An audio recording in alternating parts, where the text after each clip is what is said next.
Recordó que existe un mecanismo constitucional. El ministro Salas, el escudero favorito del presidente, o el más entusiasta del presidente Pedro Castillo, ¿no? Sale a traducir a Chero. ¿Cuál es ¿cómo van a aplicar por la vía constitucional un cierre del Congreso? De otro modo es golpe de Estado. Peligrosísimo, ¿no? O sea, esa pechada al Congreso de la República, una vez más. Por un lado te vaco, por el otro lado te cierro. Y los peruanos en medio de una crisis que se agudiza de forma acelerada día a día. Fernando Tuesta, politólogo de la Pontificia Universidad Católica del Perú, está con nosotros para comentar esta situación. Fernando, buenas tardes. ¿Qué tal? ¿Cómo estás? Gracias por la invitación. A ti, Fernando. Cada vez que conversamos parece que descendemos un peldaño más en esta crisis, pero todavía no tocamos fondo. Parece que no hubiera fondo, ¿no? Me parece que no hubiera fondo. Bueno. Sí, cada vez es efectivamente peor, lamentablemente. Pero en relación a las declaraciones del ministro, efectivamente tienes razón. Pero acá hay un par de términos e ideas que están mal entendidas. El presidente no puede cerrar el Congreso. No existe el mecanismo cerrar. Cerrar es lo que hizo Fujimori en 1992, que con las Fuerzas Armadas tomó el Congreso, colocó militares, nadie podía entrar, no funcionó a partir justamente de esta decisión. Esto es golpe de Estado. Entonces, que alguien diga, ¿por qué no cierra el Congreso el presidente Castillo? Le está diciendo, ¿por qué no haces un golpe? Claro que esta es una frase absolutamente irresponsable, porque la única manera, además, que esto se materialice, no es por un decreto supremo, no es una decisión a partir de una declaración. Esta es una decisión que tiene que estar acompañada, evidentemente, como todos los golpes de Estado, de las Fuerzas Armadas.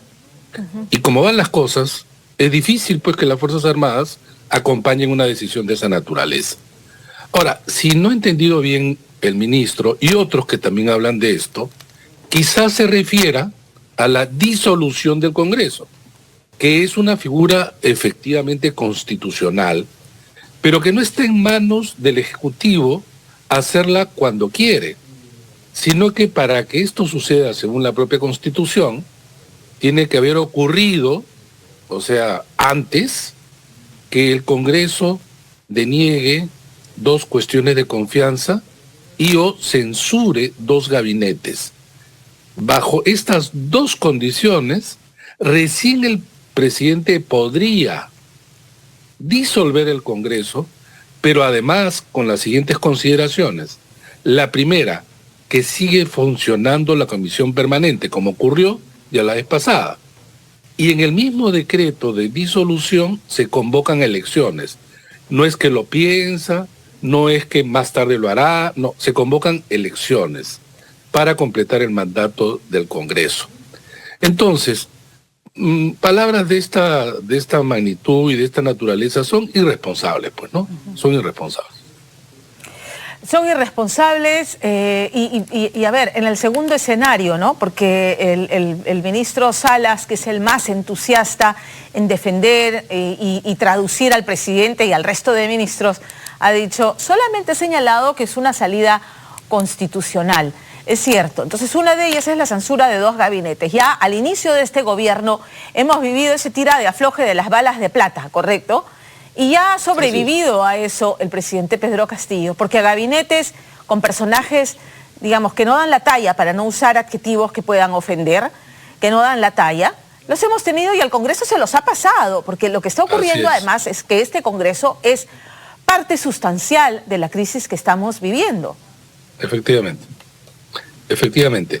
Pero en política y en general hay que utilizar los nombres pues precisos, ¿no? Más si eres un ministro. Porque si él dice, es constitución, no existe la constitucionalidad de cerrar. Repito, cerrar es otra cosa. Cerrar es que vas de manera y apoyada por las Fuerzas Armadas y efectivamente se clausura, ya no funciona. Esto no es así. No, pero por otro lado, claro, hay una tensión permanente pues entre los dos poderes y efectivamente el Congreso no quiere reconocer que es parte del problema y gran parte del problema en estas relaciones que en realidad se desgastan y desgastan la política y desgastan su ya muy menguada legitimidad. El día de ayer han salido las encuestas que tú has comentado, también de Ipsos, donde la aprobación presidencial es pues baja casi del inicio, dicho sea de paso, según la propia Ipsos, ya en agosto estaba desaprobado más que aprobado. Y por otro lado el Congreso, y la presidenta del Congreso tiene igual desaprobación que el presidente de la República, y el Congreso como institución mucho más desaprobación. Entonces, estamos, sin embargo, en una crisis que empezó en su parte más dramática, nociva, en el 2016 y permanece. Es por eso que en el debate público también aparece, efectivamente, la idea de adelanto de elecciones. Esto nunca se ha visto y solamente se puede ver cuando estamos delante de una crisis que incluye a todas las instancias representativas, ejecutivo y legislativo. Ahora, Fernando, para terminar, los ojos están puestos, que es otro de los temas que mencionó el ministro Chero anoche, en la elección de la mesa directiva. La carta que supuestamente era la de consenso desde la oposición era Gladys Echaíz, que se ha apartado de Alianza para el Progreso. ¿Qué perspectivas hay en la mesa directiva? Mira, efectivamente, ahora se asocia no cualquier mesa directiva, sino una mesa directiva que podría tener una participación activa en un desenlace, así es, ¿no? Sea por renuncia, vacancia, cualquier circunstancia de esta naturaleza, podría por justamente sucesión, pasando por Dina Boluarte, por cierto, en que él o la presidenta del Congreso asuma temporalmente la presidencia de la República y por lo tanto adquiere una relevancia política mayor. Ahora, Gladys Echaíz efectivamente estaba, digamos, voceada como una de las candidatas con mayor peso, pero creo que lo ha perdido, porque Alianza para el Progreso ya no es parte de, mejor dicho, ya no es parte de la bancada, y porque necesitas, obviamente, coaliciones, y ahora es un poquito difícil, él está asociado mucho, o la asocia mucho al fujimorismo. Yo creo que cualquier cosa puede pasar. Estamos incluso demasiado temprano para la política peruana. Los días son casi a largo plazo, ¿no? De acá al 26 que se tiene que elegir, si bien es cierto, estamos más o menos a unos 10 días, hay mucho por negociar. Y eso es lo que van a hacer. Las organizaciones, las bancadas van a negociar. Y el problema es que hay muchas bancadas. Sí. Tienes que negociar con muchos. Tienes que, como toda negociación, dar y recibir, o recibir y dar.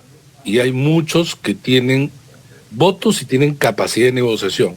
Los que tienen 6 votos, los que tienen 8 votos, 10 votos, 11 votos.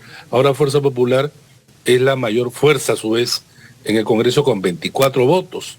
Pero 24 no es pues ni de lejos lo que tuvo Fuerza Popular la vez pasada, que tenía 73. ¿No? Ahora tienen que negociar.